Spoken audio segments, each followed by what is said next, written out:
মধ্যপ্রদেশের একটি famous recipe হচ্ছে পোহা। আর এই পোহাটা কিন্তু খেতে খুবই ভালো লাগে। সকালের ব্রেকফাস্ট বলো বা টিফিন, তোমরা কিন্তু এটা খুবই সহজে বানিয়ে ফেলতে পারো। আর সত্যি বলছি, একদম কম ইনগ্রিডিয়েন্টস লাগে। দেখতেই পাচ্ছ আমি এখানে ক্যাপসিকাম একদম ছোট ছোট করে কেটে নেব।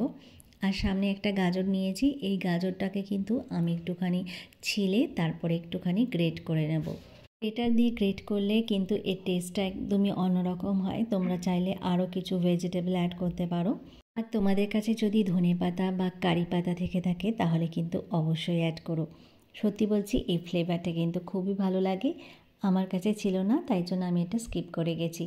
তারপর দেখো আমি 1 বাটি পরিমাণ এখানে চিড়ে নিয়েছি। চিড়েটা কিন্তু একটু মোটা, এই জন্য হাতে 10 মিনিট সময় রেখে এটাকে জলে ভিজিয়ে রাখতে হবে। এতে করে চিড়েটা ভালো মতো নরম হবে। তারপর দেখো একটা প্যান বসিয়ে এখানে আমি প্রায় 6 থেকে 7 চামচ পরিমাণ রিফাইন তেল নিয়েছি। আর তারপর 1 মুঠো পরিমাণ বাদাম এটাকে একটু ভেজে নিচ্ছি। পোহা রেসিপিতে কিন্তু তেলের পরিমাণটা একটুখানি বেশিই লাগে, এই জন্য আমি একটু বেশি তেল অ্যাড করেছি। এরপর দেখো একটা শুকনো লঙ্কা ছোট ছোট করে কেটে নিয়েছি। আর 1 টিস্পুন পরিমাণ এখানে আমি সর্ষে অ্যাড করেছি। এই ফোড়নটা কিন্তু একটু নেড়ে চেড়ে নিতে হবে, এতে করে সুন্দর সর্ষেটা একটু যখন চিটচিট করে ফাটবে তারপর আমি ক্যাপসিকামটা অ্যাড করে দেব। এখানে আমি একটা পেঁয়াজও কুচিয়ে নিয়েছি, সেটাকেও দিয়ে দিলাম। এখন কিন্তু পেঁয়াজ আর ক্যাপসিকাম এই দুটোকে একটুখানি নাড়াচাড়া করে নেব।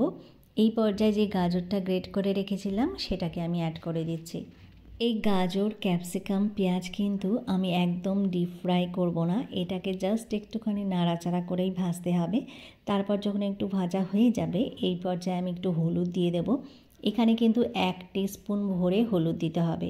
পোহাতে কিন্তু হলুদের পরিমাণটা একটু বেশি লাগে, এই জন্যে তেলের পরিমাণটাও একটু বেশি দিতে হয়। এবার স্বাদ অনুযায়ী একটু নুন দিয়ে দিয়েছি আর চিনি দিয়ে দেবো প্রায় 2 চামচ পরিমাণ। এইখানে চিনির পরিমাণটা একটু বেশি লাগে, একটু মিষ্টি মিষ্টি লাগবে, এই জন্য চিনিটা একটু বেশি দেওয়া হয়েছে। আর প্রথম অবস্থায় চিনিটা দিলে ভালো মতো মেল্ট হয়ে যাবে। এবার দেখো চিড়েটাকে দিয়ে দিয়েছি আর জলটা কিন্তু একটু ঝরিয়ে দিয়েছি। 2টো কাঁচা লঙ্কা কুচিয়ে রেখেছিলাম, সেটাকে অ্যাড করে দিলাম। এবার এটাকে ভালো করে মিক্স করে নেওয়ার পালা। সবগুলোকে ভালো মতো মিক্স করে নেব। আর এই পর্যায়ে কিন্তু ফ্লেমটাকে একদমই মিডিয়ামে রাখতে হবে। এখন দেখো আমি একটুখানি আদা কুচিয়ে নিয়েছিলাম প্রায় 1 চামচ পরিমাণ, সেটাকেও এবার অ্যাড করে দিচ্ছি। আর যে বাদামটা ভেজে রেখেছিলাম সেটা একদম লাস্টে এখন দিয়ে দেবো। বাদাম দেওয়ার পরে কিন্তু ফ্লেমটাকে আমি একদমই বন্ধ করে দেবো, তারপরে এটাকে মিক্স করে নেব। আর তোমরা যদি চাও সামান্য একটুখানি গোলমরিচের গুঁড়ো অ্যাড করতে পারো, এতে করে টেস্টটা আরও বেশি ভালো হবে। বাড়িতে কিন্তু অবশ্যই ট্রাই করবে আর সবাইকে বানিয়ে খাওয়াবে। সত্যি বলছি, এত ভালো লাগে যে কী বলবো। অবশ্যই অবশ্যই ট্রাই করবে আর আমাকে কমেন্ট করে জানিও কিন্তু।